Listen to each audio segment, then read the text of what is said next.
Chapter 7. Organized Planning, the Crystallization of Desire into Action. The sixth step toward riches. You have learned that everything man creates or acquires begins in the form of desire. That desire is taken on the first lap of its journey from the abstract to the concrete into the workshop of the imagination, where plans for its transition are created and organized. In Chapter 2, you are instructed to take 6 definite practical steps as your first move in translating the desire for money into its monetary equivalent.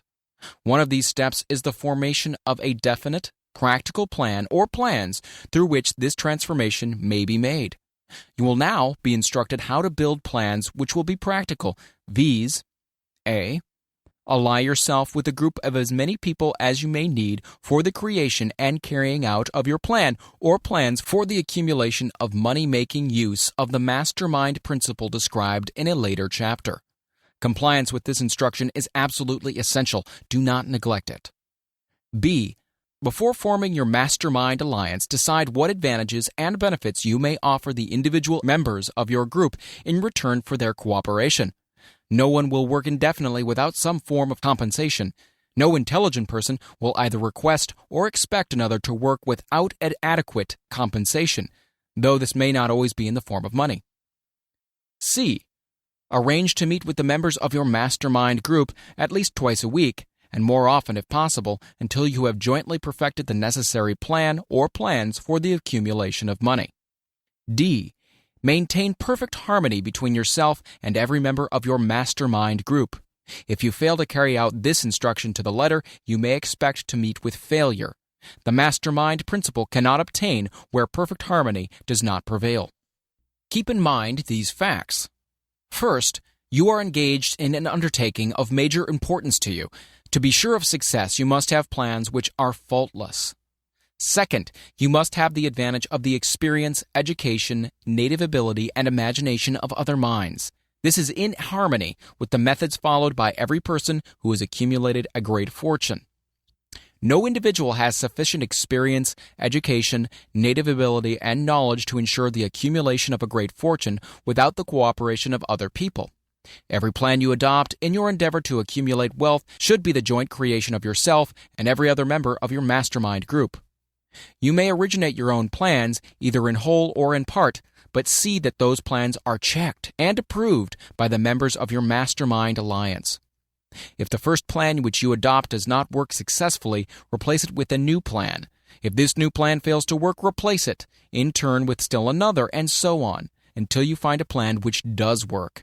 Right here is the point at which the majority of men meet with failure because of their lack of persistence in creating new plans to take the place of those which fail. The most intelligent men living cannot succeed in accumulating money, nor in any other undertaking, without plans which are practical and workable. Just keep this fact in mind and remember when your plans fail that temporary defeat is not permanent failure. It may only mean that your plans have not been sound. Build other plans. Start all over again.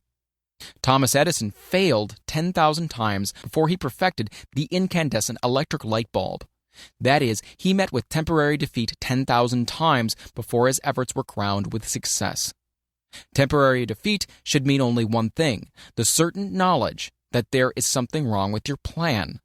Millions of men go through life in misery and poverty because they lack a sound plan through which to accumulate a fortune.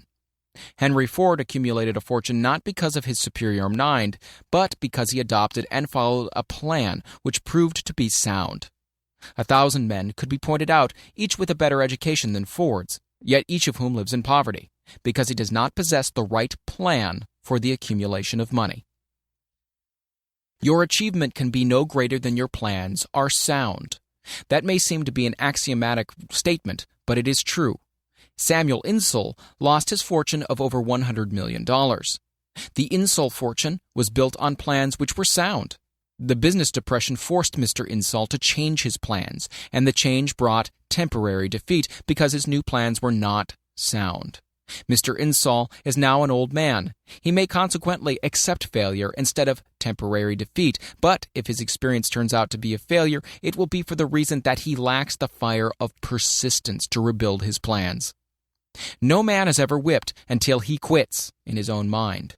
This fact will be repeated many times because it is so easy to take the count at the first sign of defeat. James J. Hill met with temporary defeat when he first endeavored to raise the necessary capital to build a railroad from east to west, but he too turned defeat into victory through new plans.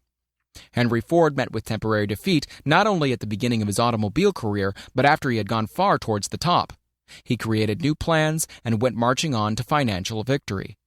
We see men who have accumulated great fortunes, but we often recognize only their triumph, overlooking the temporary defeats which they had to surmount before arriving. No follower of this philosophy can reasonably expect to accumulate a fortune without experiencing temporary defeat. When defeat comes, accept it as a signal that your plans are not sound. Rebuild those plans and set sail once more towards your coveted goal. If you give up before your goal has been reached, you're a quitter. A quitter never wins, and a winner never quits. Lift this sentence out, write it on a piece of paper in letters an inch high, and place it where you will see it every night before you go to sleep, and every morning before you go to work. When you begin to select members of your mastermind group, endeavor to select those who do not take defeat seriously. Some people foolishly believe that only money can make money. That's not true. Desire, transmuted into its monetary equivalent through the principles laid down here, is the agency through which money is made. Money of itself is nothing but inert matter. It cannot move, think, or talk, but it can hear when a man who desires it calls it to come. Planning the sale of services. The remainder of this chapter has been given over to a description of ways and means of marketing personal services.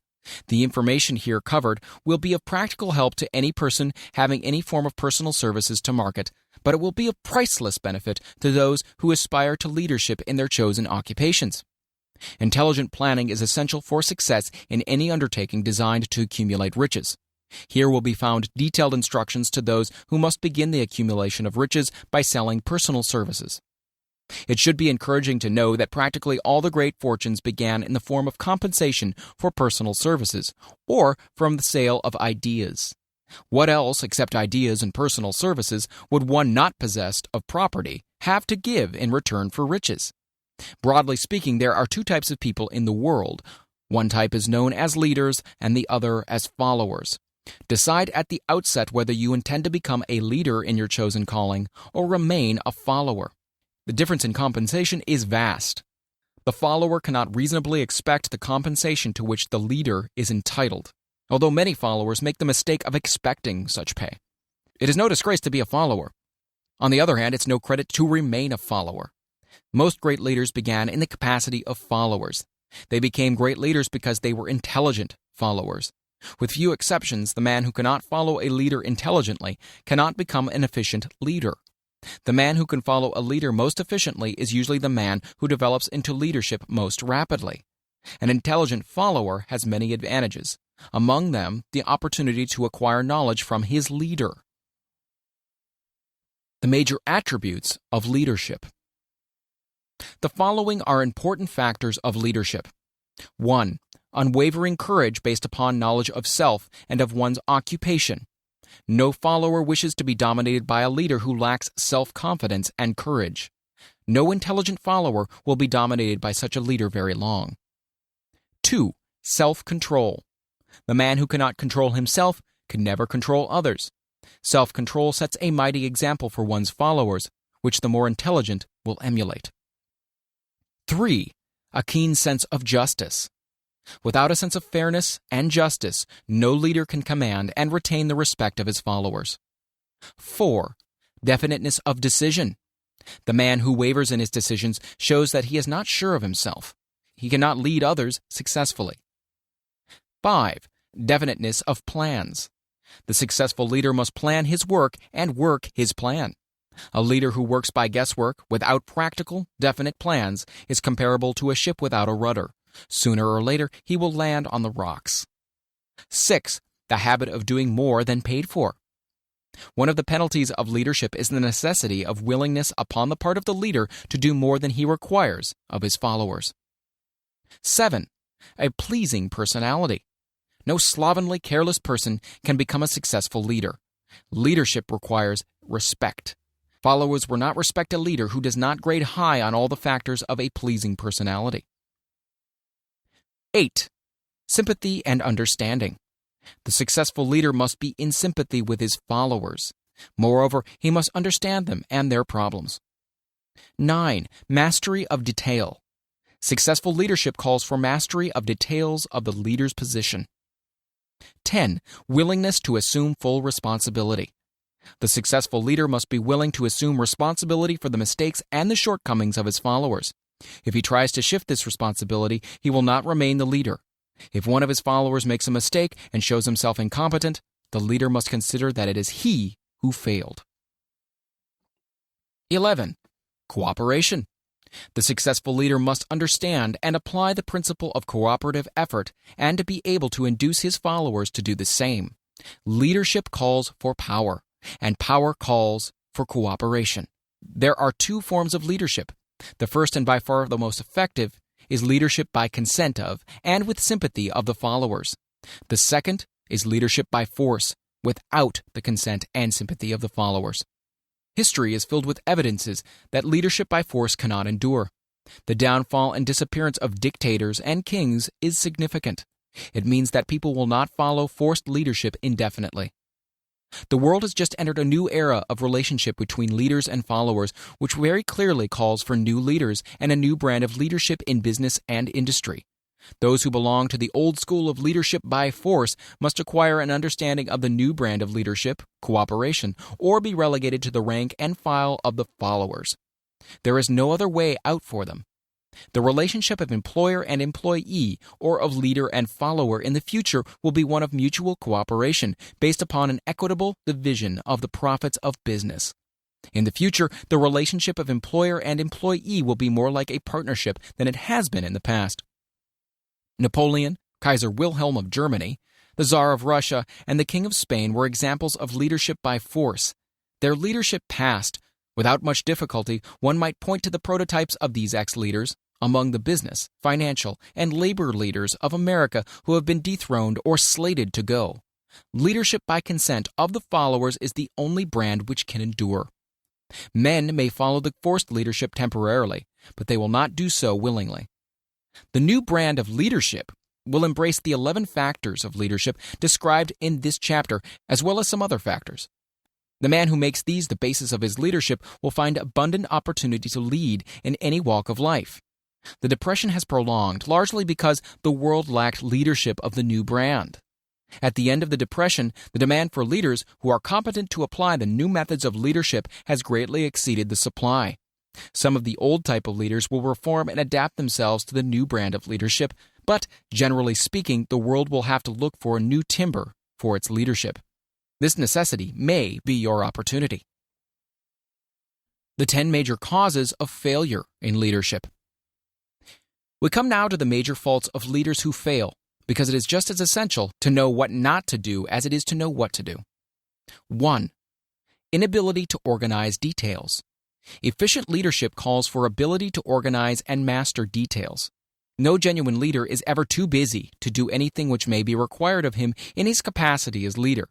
When a man, whether he is a leader or a follower, admits that he is too busy to change his plans or to give attention to any emergency, he admits his inefficiency. The successful leader must be the master of all details connected with his position. That means, of course, that he must acquire the habit of relegating details to capable lieutenants. 2. Unwillingness to render humble service. Truly great leaders are willing, when occasion demands, to perform any sort of labor which they would ask another to perform. The greatest among ye shall be the servant of all, is a truth which all able leaders observe and respect. 3. Expectation of pay for what they know instead of what they do with that which they know. The world does not pay men for that which they know. It pays them for what they do or induce others to do. 4. Fear of competition from followers. The leader who fears that one of his followers may take his position is practically sure to realize that fear sooner or later. The able leader trains understudies to whom he may delegate at will any of the details of his position. Only in this way may a leader multiply himself and prepare himself to be at many places and give attention to many things at one time. It is an eternal truth that men receive more money for their ability to get others to perform than they could possibly earn by their own efforts. An efficient leader may, through his knowledge of his job and the magnetism of his personality, greatly increase the efficiency of others and induce them to render more service and better service than they could render without his aid. 5. Lack of imagination. Without imagination, the leader is incapable of meeting emergencies and of creating plans by which to guide his followers efficiently. 6. Selfishness. The leader who claims all the honor for the work of his followers is sure to be met by resentment. The really great leader claims none of the honors. He is contented to see the honors, when there are any, to go to his followers, because he knows that most men will work harder for commendation and recognition than they will for money alone. 7. Intemperance. Followers do not respect an intemperate leader. Moreover, intemperance in any of its various forms destroys the endurance and the vitality of all who indulge in it. 8. Disloyalty. Perhaps this should have come at the head of the list. The leader who is not loyal to his trust and to his associates, those above him, and those below him, cannot long maintain his leadership. Disloyalty marks one as being less than the dust of the earth, and brings down on one's head the contempt he deserves. Lack of loyalty is one of the major causes of failure in every walk of life. 9. Emphasis of the authority of leadership. The efficient leader leads by encouraging, and not by trying to instill fear in the hearts of his followers. The leader who tries to impress his followers with his authority comes within the category of leadership through force. If a leader is a real leader, he will have no need to advertise that fact except by his conduct, his sympathy, understanding, fairness, and a demonstration that he knows his job. 10. Emphasis of title. The competent leader requires no title to give him the respect of his followers. The man who makes too much over his title generally has little else to emphasize. The doors to the office of the real leader are open to all who wish to enter, and his working quarters are free from formality or ostentation. These are among the more common of the causes of failure in leadership. Any one of these faults is sufficient to induce failure. Study the list carefully if you aspire to leadership, and make sure that you are free of these faults. Some fertile fields in which new leadership will be required. Before leaving this chapter, your attention is called to a few of the fertile fields in which there have been a decline of leadership, and in which the new type of leader may find an abundance of opportunity.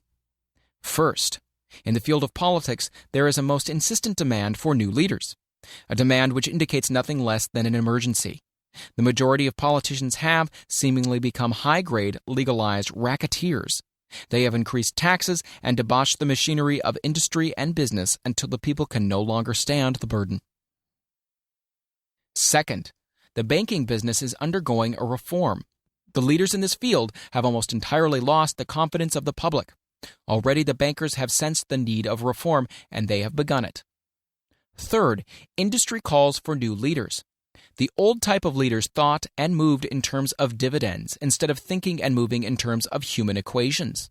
The future leader in industry, to endure, must regard himself as a quasi-public official whose duty it is to manage his trust in such a way that it will work hardship on no individual or group of individuals.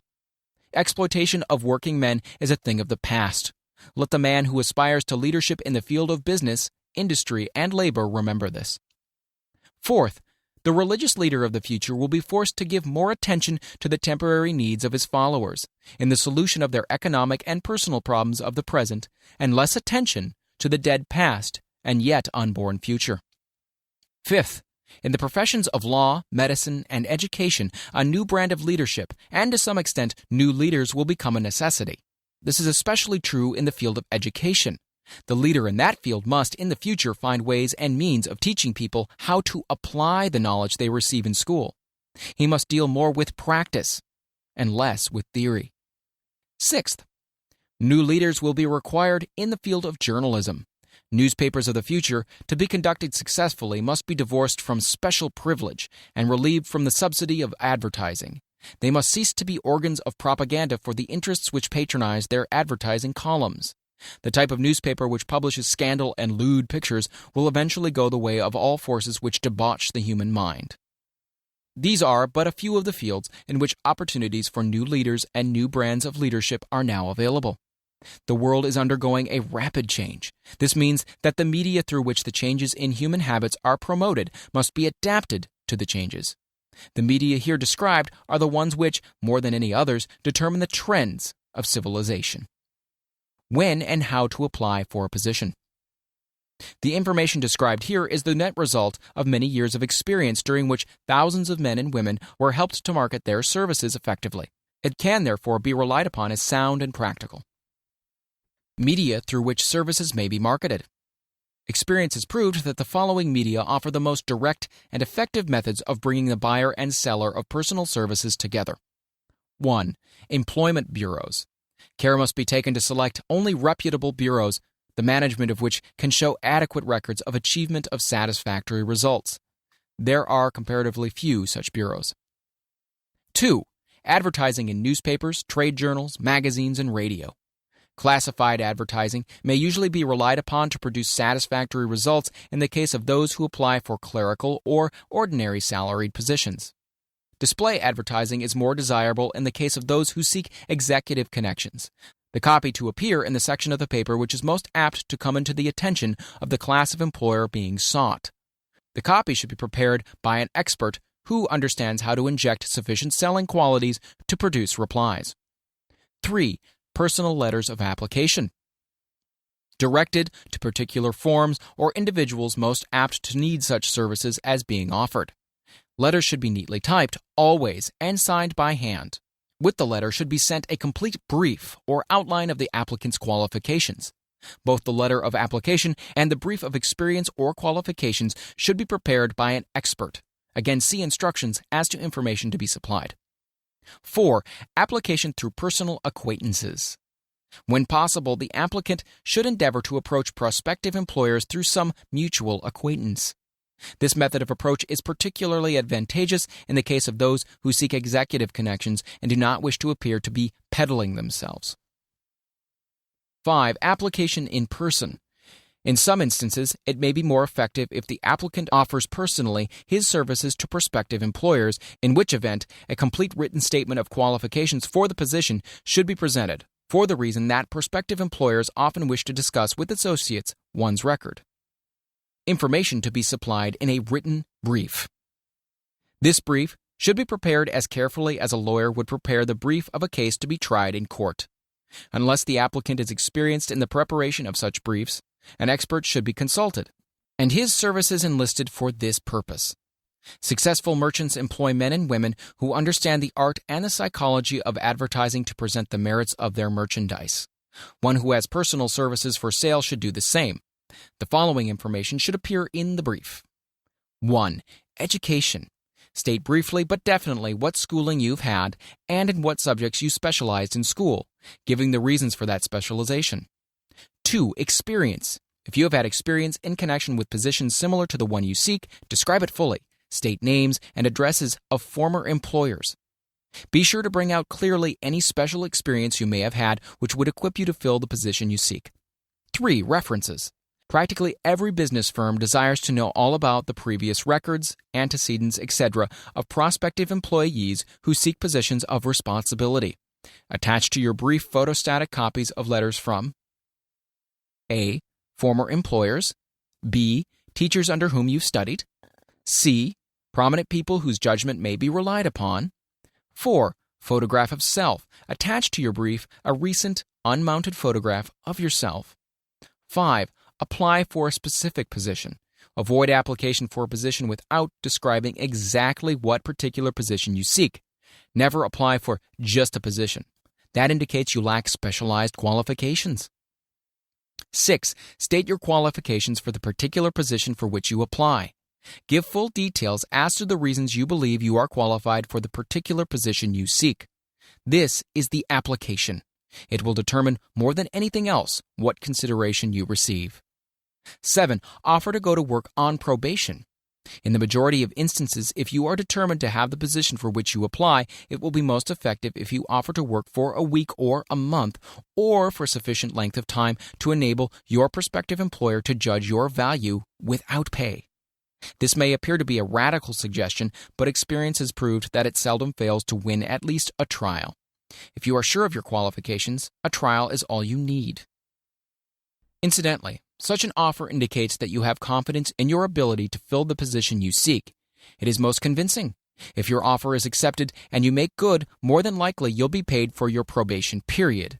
Make clear the fact that your offer is based upon A, your confidence in your ability to fill the position, B, your confidence in your prospective employer's decision to employ you after trial, C, your determination to have the position you seek. 8. Knowledge of your prospective employer's business. Before applying for a position, do sufficient research in connection with the business to familiarize yourself thoroughly with that business, and indicate in your brief the knowledge you have acquired in this field. This will be impressive, as it will indicate that you have imagination and a real interest in the position you seek. Remember that it is not the lawyer who knows the most law, but the one who best prepares his case who wins. If your case is properly prepared and presented, your victory will have been more than half won at the outset. Do not be afraid of making your brief too long. Employers are just as much interested in purchasing the services of well-qualified applicants as you are in securing employment. In fact, the success of most successful employers is due, in the main, to their ability to select well-qualified lieutenants. They want all the information available. Remember another thing. Neatness in the preparation of your brief will indicate that you are a painstaking person. I have helped prepare briefs for clients which are so striking and out of the ordinary that they have resulted in the employment of the applicant without a personal interview. When your brief has been completed, have it neatly bound by an experienced binder and lettered by an artist or printer similar to the following. Brief of the qualifications of Robert K. Smith, applying for the position of private secretary to the president of the blank company incorporated. Of course, change names each time brief is shown. This personal touch is sure to command attention. Have your brief neatly typed or mimeographed on the finest paper you can obtain, and bound with a heavy paper of the book cover variety, the binder to be changed, and the proper firm name to be inserted if it is to be shown to more than one company. Your photograph should be pasted on one of the pages of your brief. Follow these instructions to the letter, improving upon them wherever your imagination suggests. Successful salesmen groom themselves with care. They understand that a first impression is everything. Your brief is your salesman. Give it a good suit of clothes so that it'll stand out in bold contrast to anything your prospective employers ever saw in the way of an application for a position. If the position you seek is worth having, it is worth going after with care. Moreover, if you sell yourself to an employer in a manner that impresses him with your individuality, you probably will receive more money for your services from the very start than if you applied for employment in the usual, conventional way. If you seek employment through an advertising agency or an employment agency, have the agent use copies of your brief in marketing your services. This will help to gain preference for you, both with the agent and the prospective employers. How to get the exact position you desire. Everyone enjoys doing the kind of work for which he is best suited. An artist loves to work with paints, a craftsman with his hands, a writer loves to write. Those with less definite talents have their preference for certain fields of business and industry. If America does anything well, it offers a full range of occupations: tilling the soil, manufacturing, marketing, and the professions. First, decide exactly what kind of job you want. If the job doesn't already exist, perhaps you can create it. Second, choose the company or individual for whom you wish to work. Third, study your prospective employer as to policies, personnel, and chances of advancement. Fourth, by analysis of yourself, your talents and capabilities, figure out what you can offer and plan ways and means of giving advantages, services, developments, and ideas that you believe you can successfully deliver. Fifth, forget about a job. Forget whether or not there is an opening. Forget the usual routine of "have you got a job for me?" Concentrate rather on what you can give. Sixth, once you have your plan in mind, arrange with an experienced writer to put it in paper in neat form and in full detail. Seventh, present it to the proper person with authority, and he will do the rest. Every company is looking for men who can give something of value, whether it be ideas, services, or connections. Every company has room for the man who has a definite plan of action, which is to the advantage of that company. This line of procedure may take a few days or weeks of extra time, but the difference in income, in advancement, in gaining recognition will save years of hard work at small pay. It has many advantages, the main one being that it will often save from 1 to 5 years of time in reaching a chosen goal. Every person who starts or gets in halfway up the ladder does so by deliberate and careful planning, excepting, of course, the boss's son. The new way of marketing services jobs are now partnerships. Men and women who market their services to best advantage in the future must recognize the stupendous change which has taken place in connection with the relationship between employer and employee. In the future, the golden rule, and not the rule of gold, will be the dominating factor in marketing of merchandise as well as personal services. The future relationship between employers and their employees will be more in the nature of a partnership consisting of A. The employer, B. The employee, C. The public they serve. This new way of marketing personal services is called new for many reasons. First, both the employer and the employee of the future will be considered as fellow employees whose business it will be to serve the public efficiently. In times past, employers and employees have bartered among themselves, driving the best bargains they could with one another, not considering that in the final analysis they were in reality bargaining at the expense of the third party, the public they served. The Depression served as a mighty protest from an injured public whose rights have been trampled upon in every direction by those who are clamoring for individual advantages and profits.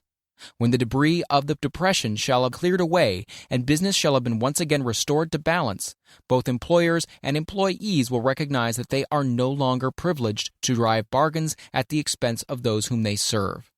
The real employer of the future will be the public. This should be kept uppermost in mind by every person seeking to market personal services effectively. Nearly every railroad in America is in financial difficulty. Who does not remember the day when, if a citizen inquired at the ticket office the time of departure of a train, he was abruptly referred to the bulletin board instead of being politely given the information? The streetcar companies have experienced a change of times also. There was a time not so long ago when streetcar conductors took pride in giving argument to passengers. Many of the streetcar tracks have been removed and passengers ride on a bus, whose driver is the last word in politeness. All over the country, streetcar tracks are rusting from abandonment or have been taken up. Wherever streetcars are still in operation, passengers may now ride without argument, and one may even hail the car in the middle of the block, and the motorman will obligingly pick him up. How times have changed. That is just the point I am trying to emphasize. Times have changed. Moreover, the change is reflected not merely in railroad offices and on streetcars, but in other walks of life as well. The public be damned policy is now passé. It has been supplanted by the we are obligingly at your service, sir policy. The bankers have learned a thing or two during this rapid change which has taken place during the past few years. Impoliteness on the part of a bank official or bank employee today is as rare as it was conspicuous a dozen years ago. In the years past, some bankers, not all of them of course, carried an atmosphere of austerity which gave every would-be borrower a chill when he even thought of approaching his banker for a loan. The thousands of bank failures during the Depression had the effect of removing the mahogany doors behind which bankers formerly barricaded themselves. They now sit at desks in the open, where they may be seen and approached at will by any depositor or by anyone who wishes to see them, and the whole atmosphere of the bank is one of courtesy and understanding. It used to be customary for customers to have to stand and wait at the corner grocery until the clerks were through passing the time of day with friends and the proprietor had finished making up his bank deposit before being waited upon. Chain stores, managed by courteous men who do everything in the way of service, short of shining the customer's shoes, have pushed the old-time merchants into the background. Time marches on. Courtesy and service are the watchwords of merchandising today and apply to the person who is marketing personal services even more directly than to the employer whom he serves, because, in the final analysis, both the employer and his employee are employed by the public they serve. If they fail to serve well, they pay by the loss of their privilege of serving. We can all remember the time when the gas meter reader pounded on the door hard enough to break the panels. When the door was opened, he pushed his way in, uninvited, with a scowl on his face, which plainly said, "What the hell did you keep me waiting for?" All that has undergone a change. The meter man now conducts himself as a gentleman who is delighted to be at your service, sir. Before the gas companies learned that their scowling meter men were accumulating liabilities never to be cleared away, the polite salesman of oil burners came along and did a land office business. During the Depression, I spent several months in the anthracite coal region of Pennsylvania, studying conditions which all but destroyed the coal industry. Among several very significant discoveries was the fact that greed on the part of operators and their employers was the chief cause of the loss of business for the operators and loss of jobs for the miners. Through the pressure of a group of overzealous labor leaders representing the employees and the greed for profits on the part of the operators, the anthracite business suddenly dwindled.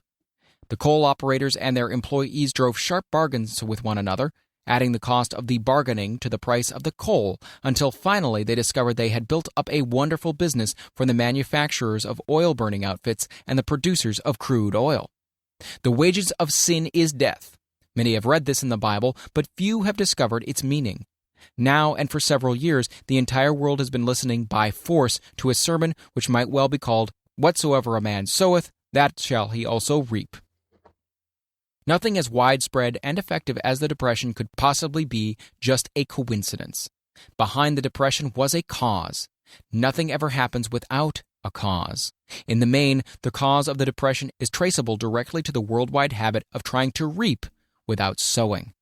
This should not be mistaken to mean that the Depression represents a crop which the world is being forced to reap without having sown. The trouble is that the world sowed the wrong sort of seed. Any farmer knows he cannot sow the seed of thistles and reap a harvest of grain. Beginning at the outbreak of the World War, the people of the world began to sow the seed of service inadequate in both quality and quantity. Nearly everyone was engaged in the pastime of trying to get without giving. These illustrations are brought to the attention of those who have personal services to market, to show that we are where we are and what we are because of our own conduct. If there is a principle of cause and effect which controls business, finance, and transportation, this same principle controls individuals and determines their economic status. What is your QQS rating? The cause of success in marketing services effectively and permanently have been clearly described. Unless those causes are studied, analyzed, understood, and applied, no man can market his services effectively and permanently. Every person must be his own salesman of personal services. The quality and the quantity of services rendered, and the spirit in which it is rendered, determine to a large extent the price and the duration of employment.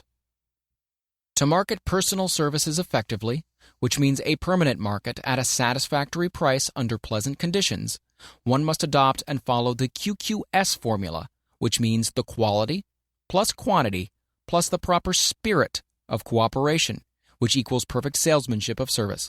Remember the QQS formula, but do more. Apply it as a habit.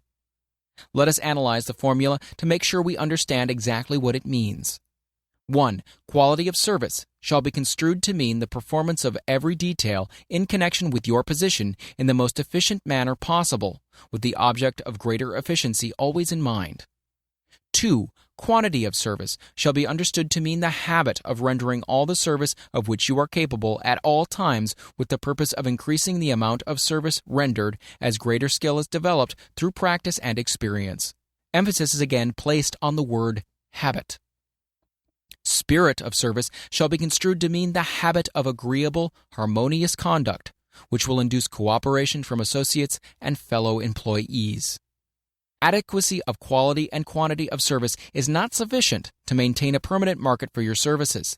The conduct or the spirit in which you deliver service is a strong determining factor in connection with both the price you receive and the duration of employment. Andrew Carnegie stressed this point more than others in connection with his description of the factors which lead to success in the marketing of personal services. He emphasized again and again the necessity for harmonious conduct.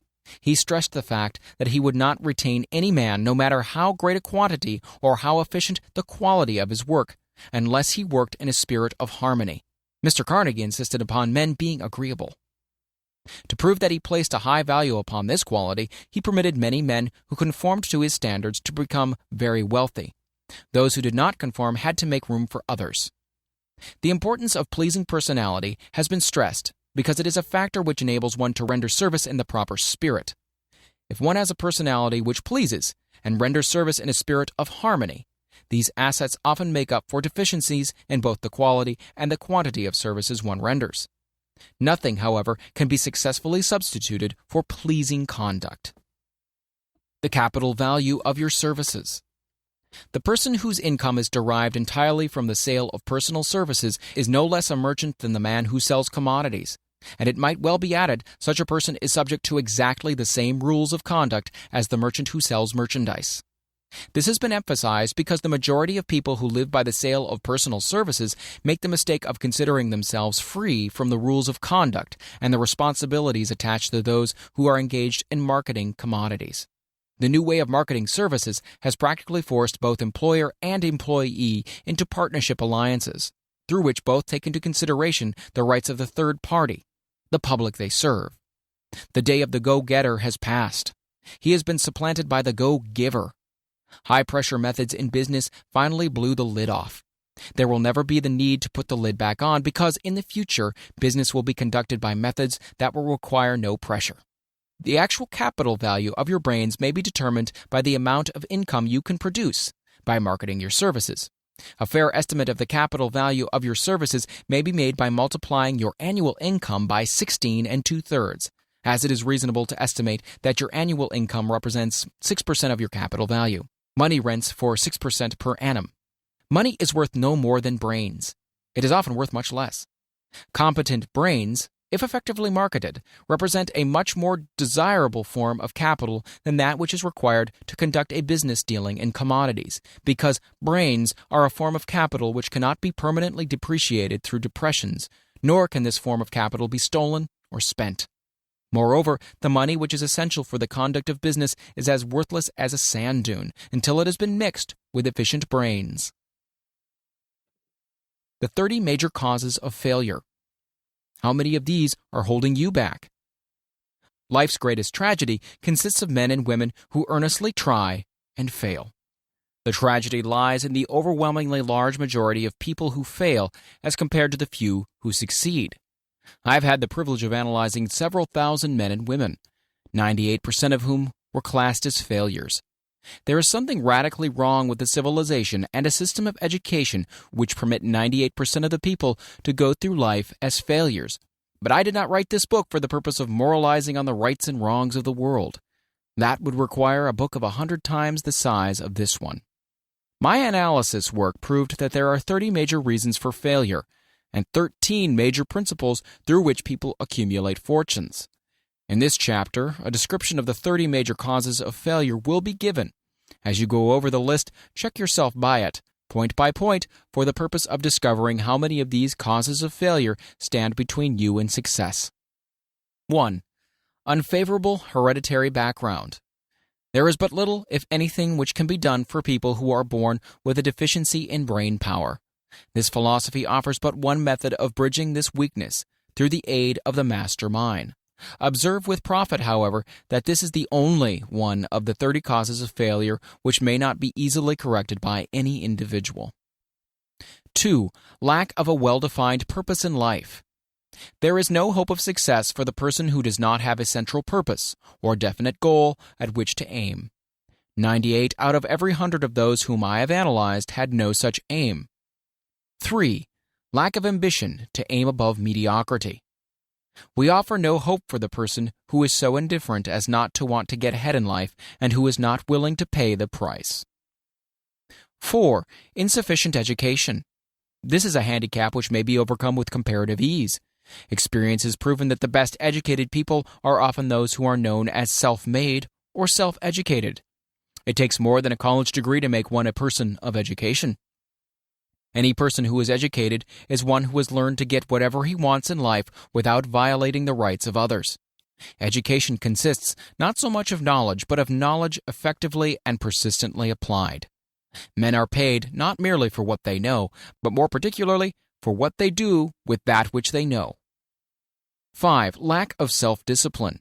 Discipline comes through self-control. This means that one must control all negative qualities. Before you can control conditions, you must control yourself first. Self-mastery is the hardest job you will ever tackle. If you do not conquer self, you will be conquered by self. You may see at one and the same time both your best friend and your greatest enemy by stepping in front of the mirror. 6. Ill health. No person may enjoy outstanding success without good health. Many of the causes of ill health are subject to mastery and control. These in the main are A. Overeating of foods not conducive to health. B. Wrong habits of thought giving expression to negatives. C. Wrong use of and overindulgence in sex. D. Lack of proper physical exercise. E. An inadequate supply of fresh air due to improper breathing. 7. Unfavorable environmental influences during childhood. As the twig is bent, so shall the tree grow. Most people who have criminal tendencies acquire them as a result of a bad environment and improper associates during childhood. 8. Procrastination. This is one of the most common causes of failure. Old man procrastination stands within the shadow of every human being, waiting his opportunity to spoil one's chances of success. Most of us go through life as failures because we are waiting for the time to be right, to start doing something worthwhile. Don't wait. The time will never be just right. Start where you stand and work with whatever tools you may have at your command, and better tools will be found as you go along. 9. Lack of persistence. Most of us are good starters but poor finishers of everything we begin. Moreover, people are prone to give up at the first signs of defeat. There is no substitute for persistence. The person who makes persistence his watchword discovers that old man failure finally becomes tired and makes his departure. Failure cannot cope with persistence. 10. Negative personality. There is no hope of success for the person who repels power through a negative personality. Success comes through the application of power, and power is attained through the cooperative efforts of other people. A negative personality will not indulge cooperation. 11. Lack of controlled sexual urge. Sex energy is the most powerful of all the stimuli which move people into action. Because it is the most powerful of the emotions, it must be controlled through transmutation and converted into other channels. 12. Uncontrolled desire for something for nothing. The gambling instinct drives millions of people to failure. Evidence may be found for this in a study of the Wall Street crash of '29, during which millions of people tried to make money by gambling on stock margins. 13. Lack of a well-defined power of decision. Men who succeed reach decisions promptly and change them, if at all, very slowly. Men who fail reach decisions, if at all, very slowly and change them frequently and quickly. Indecision and procrastination are twin brothers. Where one is found, the other usually will be found also. Kill off this pair before they completely hog-tie you to the treadmill of failure. 14. One or more of the 6 basic fears. These fears have been analyzed for you in a later chapter. They must be mastered before you can market your services effectively. 15. Wrong selection of a mate in marriage. This is a most common cause of failure. The relationship of marriage brings people intimately into contact. Unless this relationship is harmonious, failure is likely to follow. Moreover, it will be a form of failure that is marked by misery and unhappiness, destroying all signs of ambition. 16. Overcaution. The person who takes no chances generally has to take whatever is left when others are through choosing. Overcaution is as bad as undercaution. Both are extremes to be guarded against. Life itself is filled with the element of chance. 17. Wrong selection of associates in business. This is one of the most common causes of failure in business. In marketing personal services, one should use great care to select an employer who will be an inspiration and who is himself intelligent and successful. We emulate those with whom we associate most closely. Pick an employer who is worth emulating. 18. Superstition and prejudice. Superstition is a form of fear. It is also a sign of ignorance. Men who succeed keep open minds and are afraid of nothing. 19. Wrong selection of a vocation. No man can succeed in a line of endeavor which he does not like. The most essential step in the marketing of personal services is that of selecting an occupation into which you can throw yourself in wholeheartedly. 20. Lack of concentration of effort. The jack of all trades seldom is good at any. Concentrate all of your efforts on the definite chief aim. 21. The habit of indiscriminate spending. The spendthrift cannot succeed mainly because he stands eternally in fear of poverty.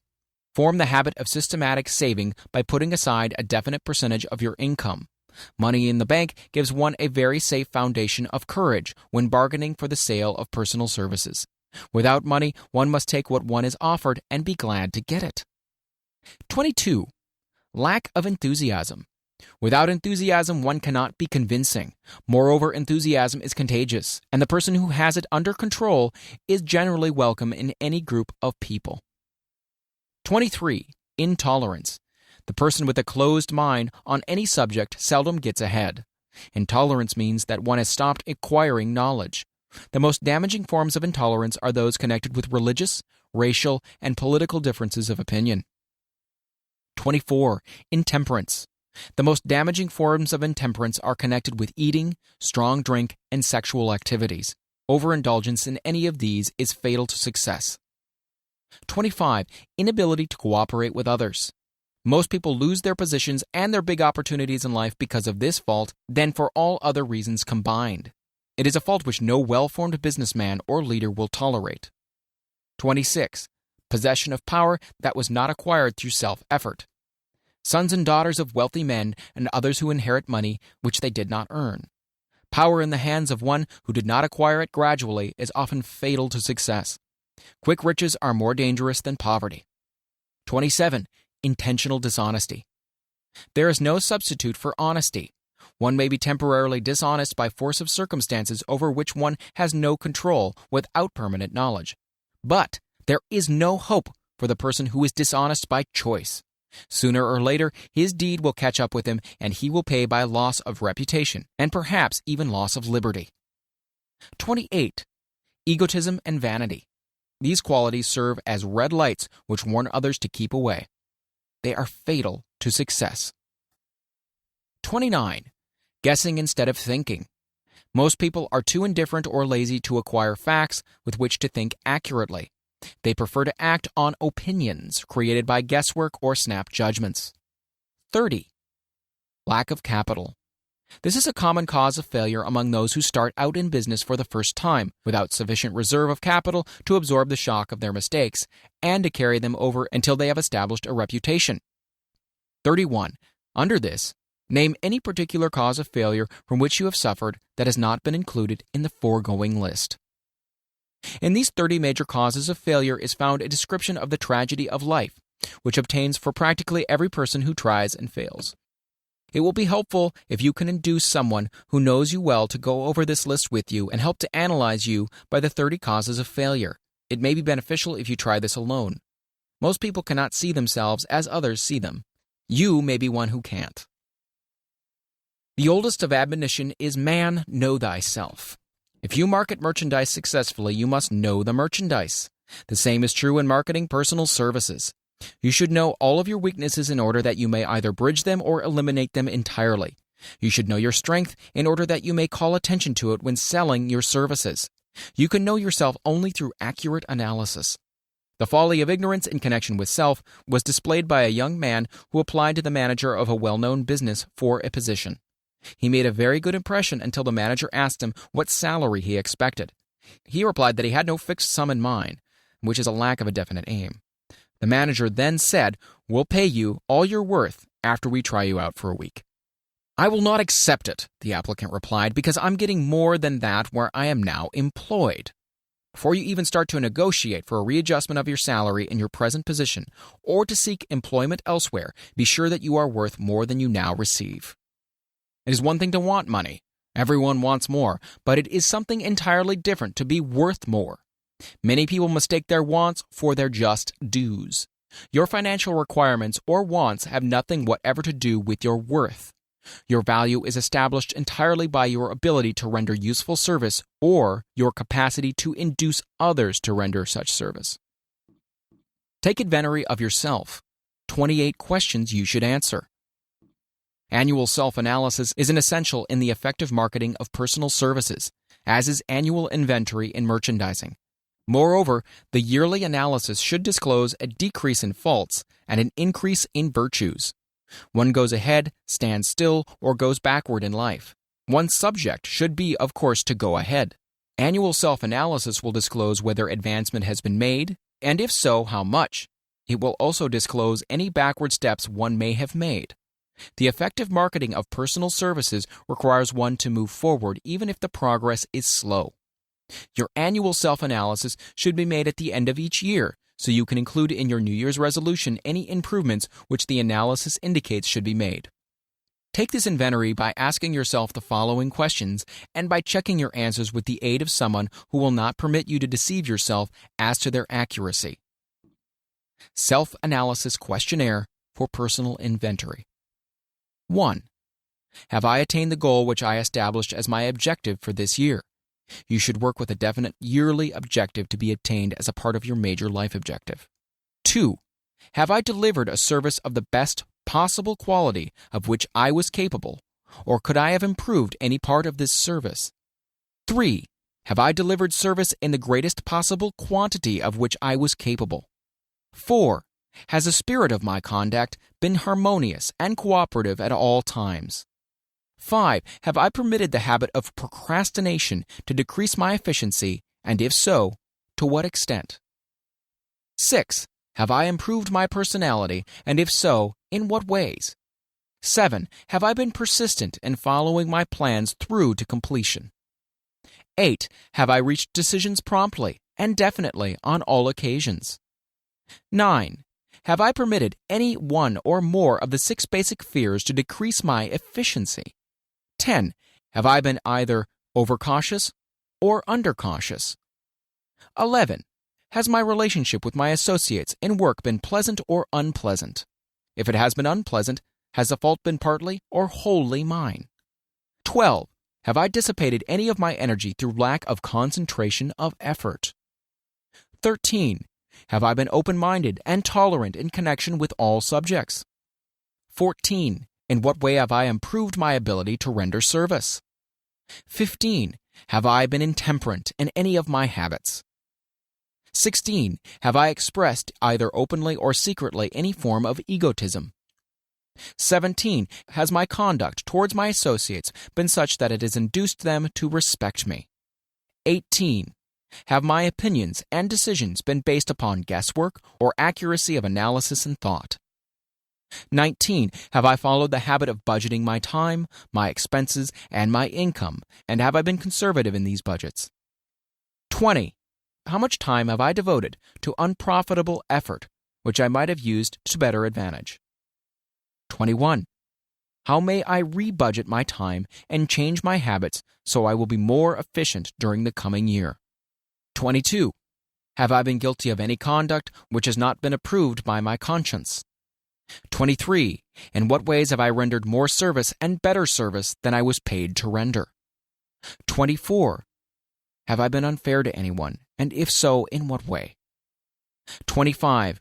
If I had been the purchaser of my own services for the year, would I be satisfied with my purchase? 26. Am I in the right vocation, and if not, why not? 27. Has the purchaser of my services been satisfied with the service I have rendered, and if not, why not? 28. What is my present rating on the fundamental principles of success?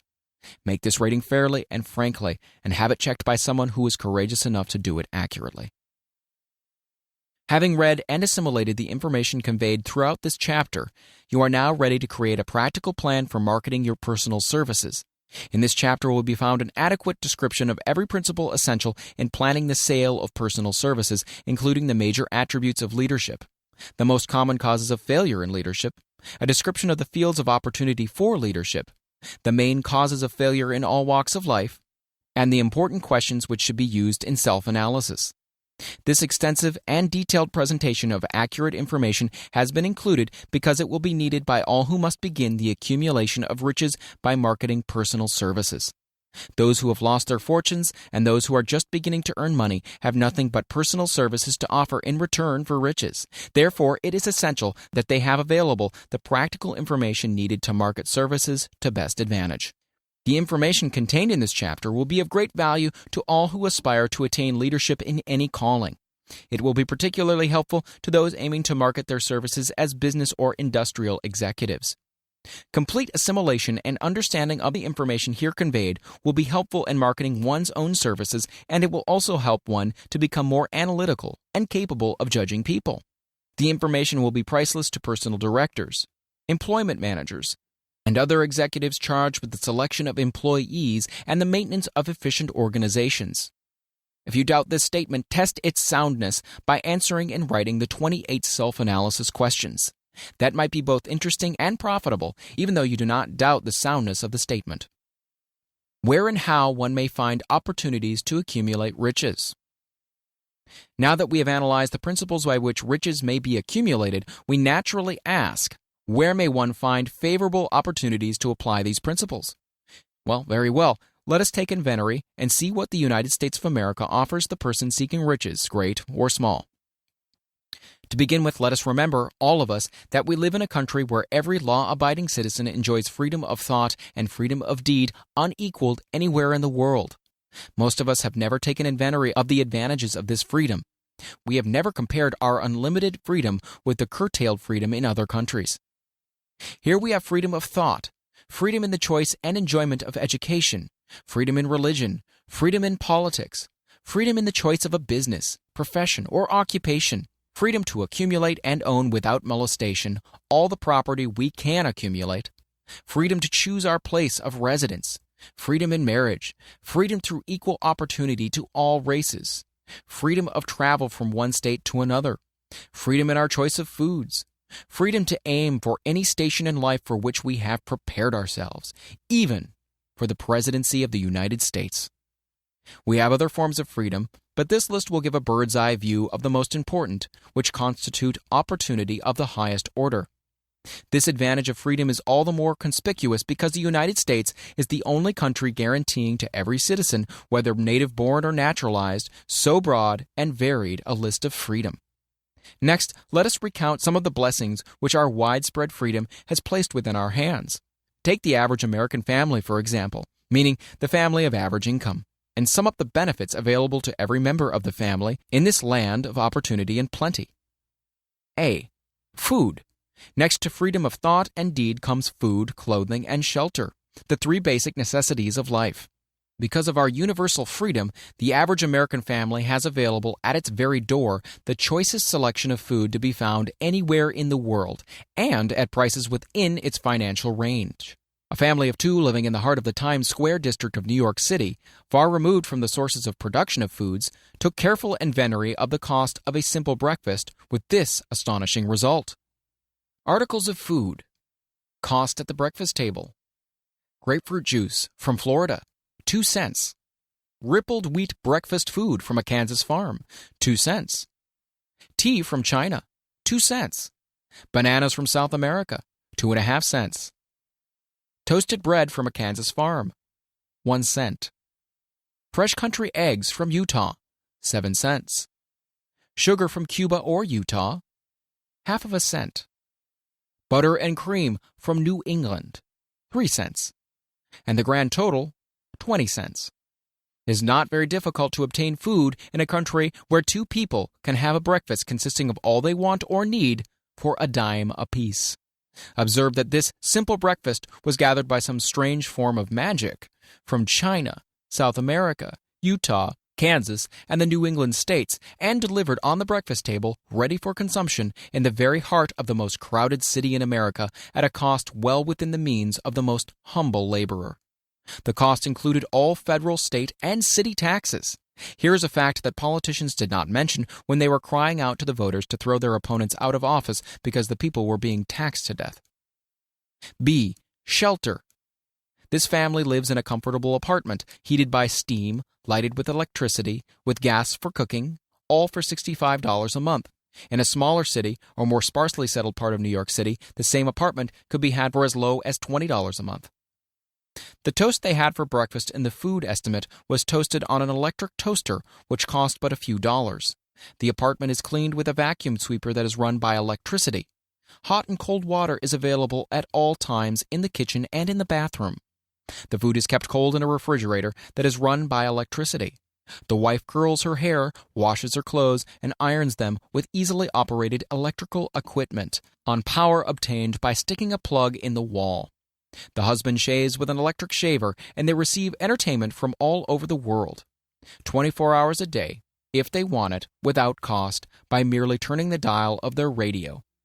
There are other conveniences in this apartment, but the foregoing list will give a fair idea of some of the concrete evidences of the freedom we of America enjoy.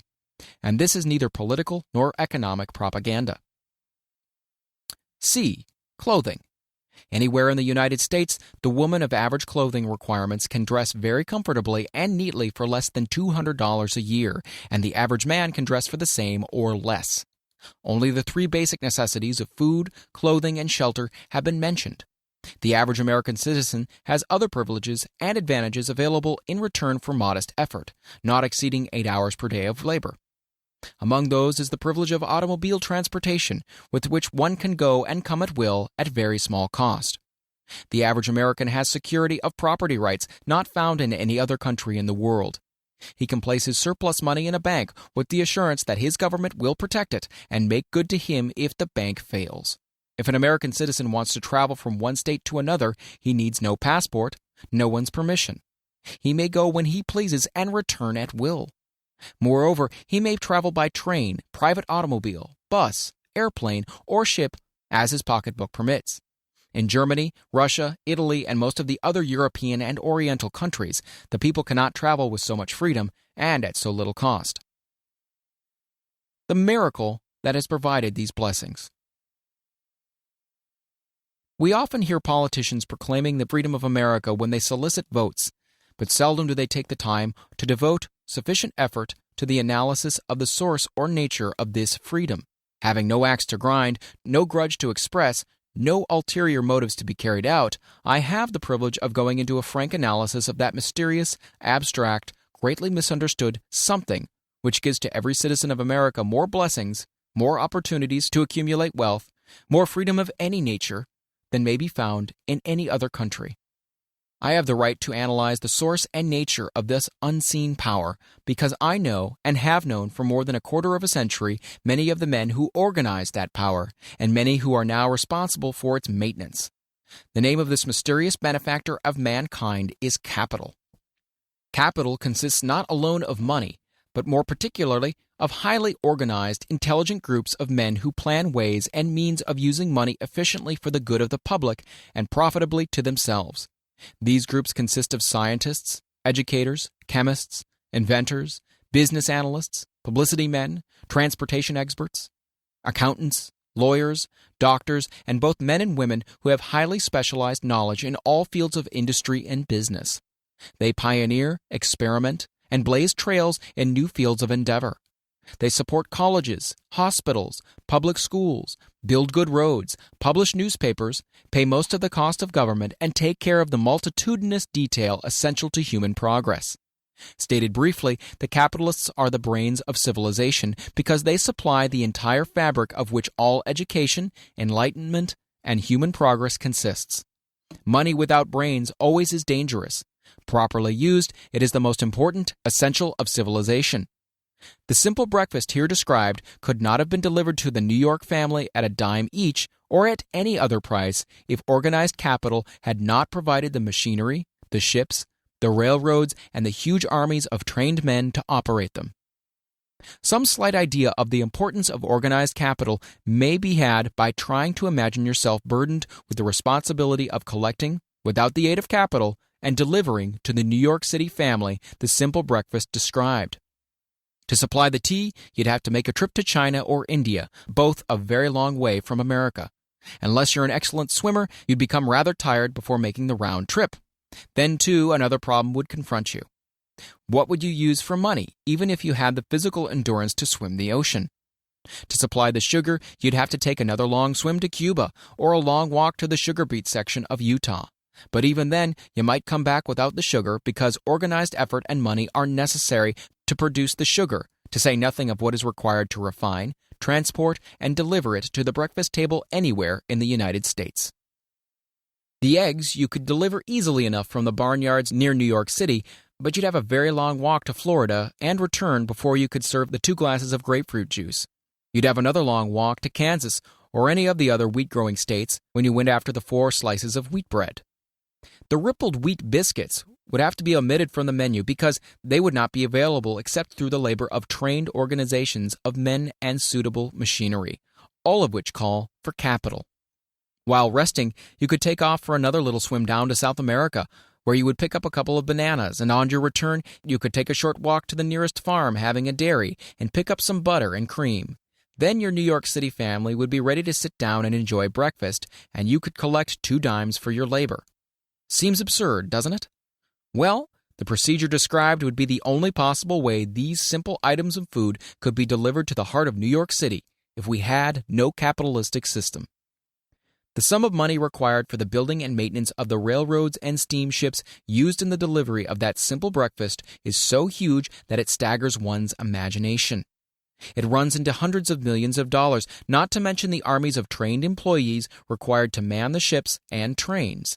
But transportation is only a part of the requirement of modern civilization in capitalistic America. Before there can be anything to haul, something must be grown from the ground, or manufactured and prepared for market.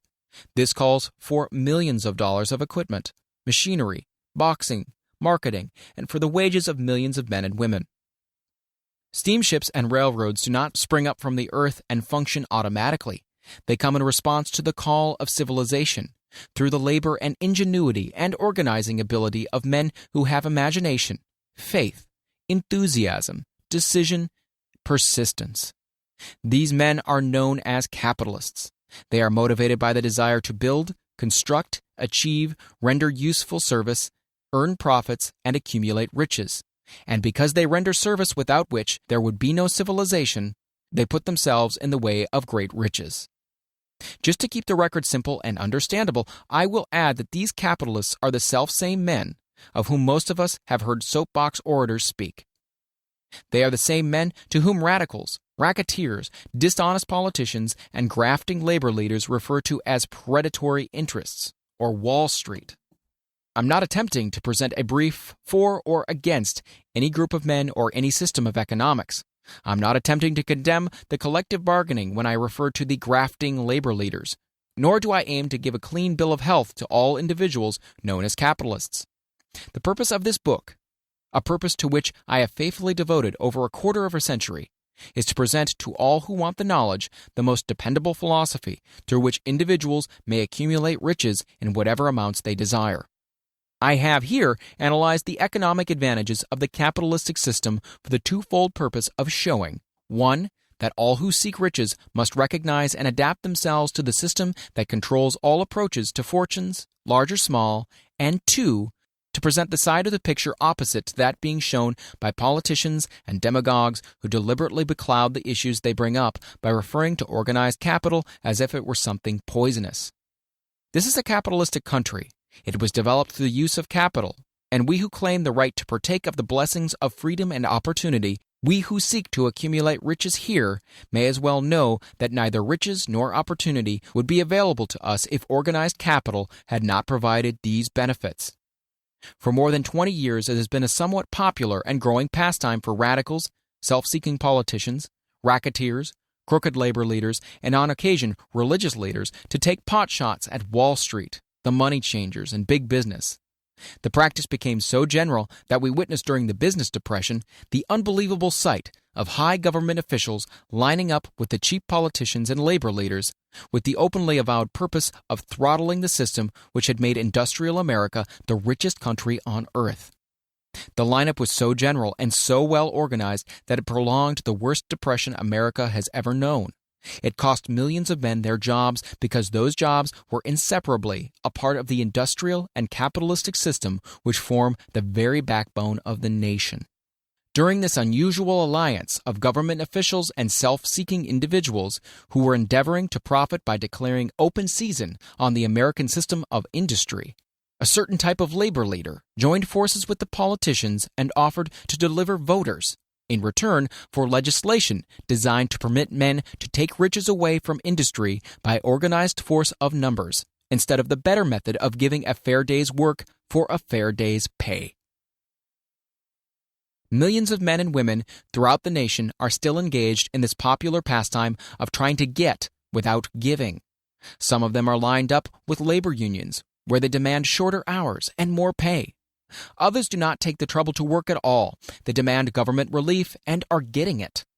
Their idea of their rights of freedom was demonstrated in New York City, where a violent complaint was registered with the postmaster by a group of relief beneficiaries, so-called, because the postman awakened them at 7:30 a.m. to deliver government relief checks. They demanded that the time of delivery be set up to 10 o'clock.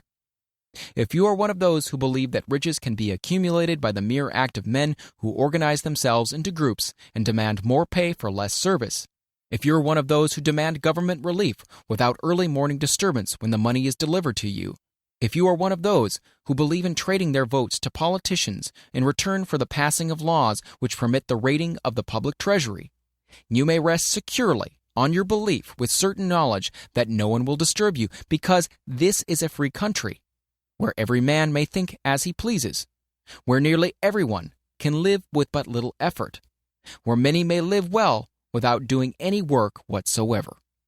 However, you should know the full truth concerning this freedom, of which so many people boast and so few understand. As great as it is, as far as it reaches, as many privileges as it provides, it does not and cannot bring riches without effort. There is but one dependable method of accumulating and legally holding riches, and that is by rendering useful service. No system has ever been created by which men can legally acquire riches through mere force of numbers or without giving in return an equivalent value of one form or another. This is the principle known as the law of economics. This is more than a theory. It is a law no man can beat. Mark well the name of the principle and remember it, because it is far more powerful than all the politicians and political machines. It is above and beyond the control of all the labor unions. It cannot be swayed, nor influenced, nor bribed by racketeers or self-appointed leaders in any calling. Moreover, it has an all-seeing eye and a perfect system of bookkeeping in which it keeps an accurate account of the transactions of every human being engaged in the business of trying to get without giving. Sooner or later, its auditors come around, look over the records of individuals both great and small, and demand an accounting. Wall Street, big business, capital predatory interests, or whatever name you choose to give the system which has given us American freedom, represents a group of men who understand, respect, and adapt themselves to this powerful law of economics. Their financial continuation depends upon their respecting the law. Most people living in America like this country, its capitalistic system and all.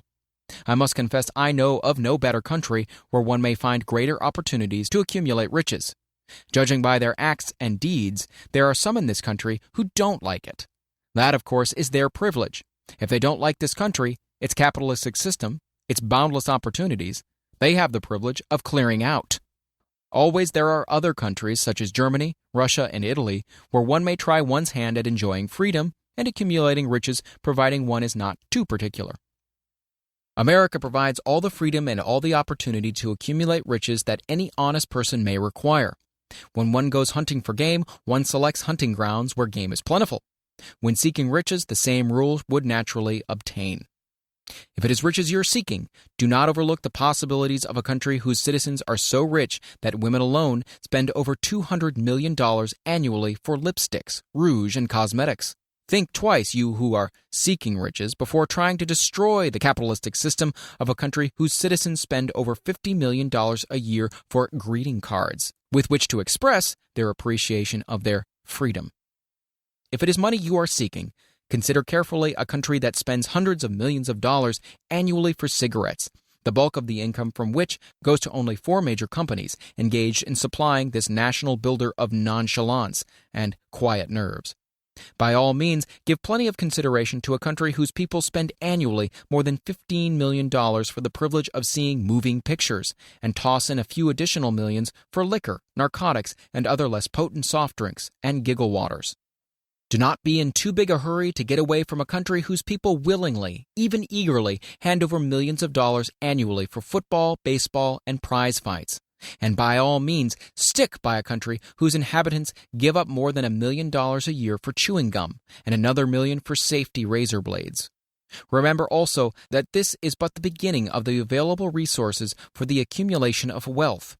Only a few of the luxuries and non-essentials have been mentioned, but remember that the business of producing, transporting, and marketing these few items of merchandise gives regular employment to many millions of men and women, who receive for their services many millions of dollars monthly, and spend it freely for both the luxuries and the necessities. Especially remember that back of all this exchange of merchandise and personal services may be found an abundance of opportunity to accumulate riches. Here our American freedom comes to one's aid. There is nothing to stop you or anyone from engaging in any portion of the effort necessary to carry on these businesses. If one has superior talent, training, experience, one may accumulate riches in large amounts. Those not so fortunate may accumulate smaller amounts. Anyone may earn a living in return for a very nominal amount of labor. So there you are. Opportunity has spread its wares before you. Step up to the front, select what you want, create your plan, put the plan into action, and follow through with persistence. Capitalistic America will do the rest. You can depend upon this much.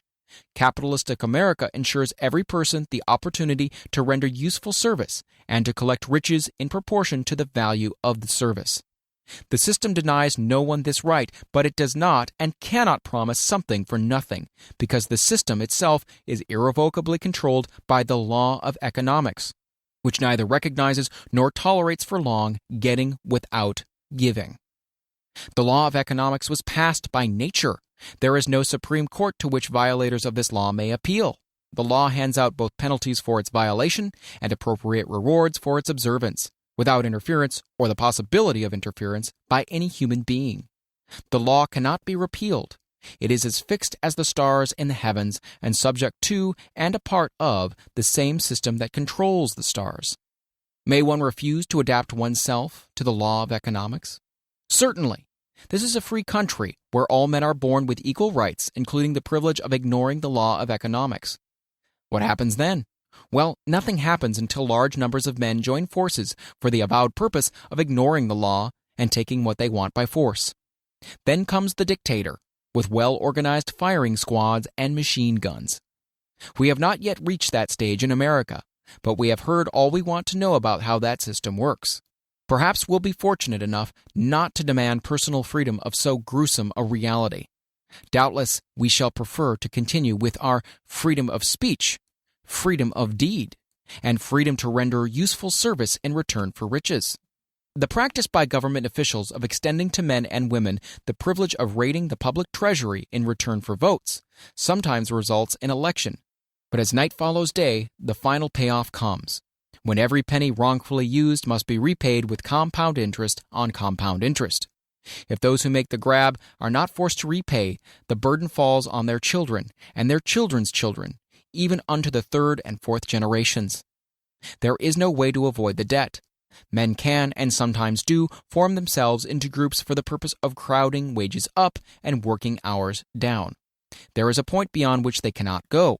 It is the point at which the law of economics steps in, and the sheriff gets both the employer and the employees. For 6 years, from 1929 to 1935, the people of America, both rich and poor, barely missed seeing the old man economics hand over to the sheriff all the businesses and industries and banks. It was not a pretty sight. It did not increase our respect for mob psychology, through which men cast reason to the winds and start trying to get without giving.